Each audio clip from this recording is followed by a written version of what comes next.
All right, welcome back, guys. I'm going to give you some more writing tips, so let's get right into it. So my first tip is switch up the format you write in. So I primarily write books, and if you guys usually write books, I would encourage you to write a play. And some of you might say, Tyler, I don't really have time to write a play. Well, write like a one-act play. Write like a 5-10 page play. Also, if you're like me and you usually write books, you could write a short story, 10-15 pages or whatever. My other suggestion is switch up the genre you usually write in. So, if you usually write romances, you could try your hand at a thriller. Or if you usually write horror books, you could try your hand at a romance. Then my last suggestion, write a scene or chapter by hand in a notebook instead of on the computer. I do this occasionally where I will just pick a scene or I'll pick a chapter and I'll write it out by hand. And it is a different experience, I mean, obviously you can't, well, you shouldn't be able to write as fast as you type.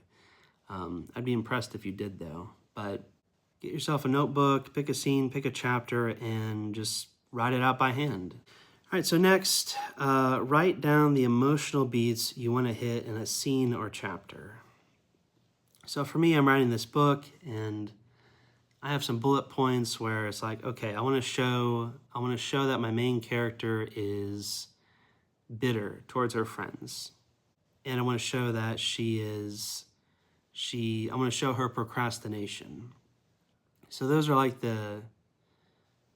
well, okay, I don't know if procrastination is necessarily an emotion, but you get what I'm trying to say. Like, have bullet points of what you want to happen. So I want to show that she's bitter. I want to show that she procrastinates a lot.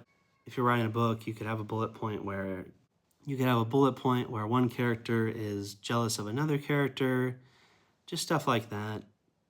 I think having like bullet points like that helps in keeping you from getting sidetracked, because like there were times where I'll just be writing and I'll be typing away and I'm like, oh yeah, this is going really well, and then I look back and I'm like, oh yeah, I was like, I didn't really progress the story and so or show like anything meaningful.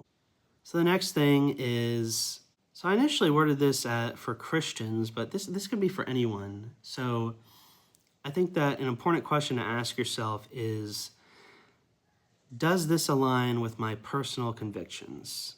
Like, does what I'm writing align with what I believe?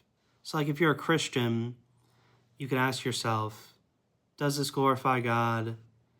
And does this glorify anything that is sinful? You might ask yourself, am I glorifying, and that's what I ask myself, as a Christian, am I glorifying sin? Is what I'm writing glorifying God? Another example would be like, let's say you're a hardcore feminist, hardcore liberal, and you're against guns. You don't like guns, and yet your main character is like mowing down people with M16s and pistols and stuff. And you might ask yourself like, does this align with my personal convictions? This next one, I'm sure you've heard people say this, but I would encourage you guys to create a playlist as you write. So I'm working on this novella, and it takes place at Christmas time, December, and so I have a playlist of different Christmas songs that just help me get in that Christmas mood, as I write. And for you, if you're writing like some epic, if you're writing some like epic adventure or something, maybe you would listen to the Pirates of the Caribbean theme song, which is awesome, by the way. Or if you're writing some spy thriller, maybe you listen to like the James Bond theme or the Mission Impossible theme or some kind of upbeat action theme or pop songs or whatever, But yeah, just create a playlist that matches the vibe of your novel. And I think yes, this is my last tip for this video, and it is, if you're having trouble with a scene, like descriptions or action, try to picture the scene as a movie in your head. I honestly do this all the time, where I'll just imagine I'll imagine different scenes, different stuff happening as like a movie with, camera angles and cinematography and wide shots, close-ups.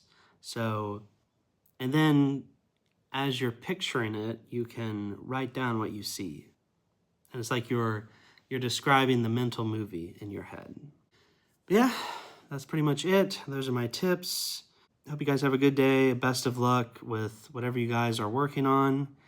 And hopefully I will see you guys in the next video.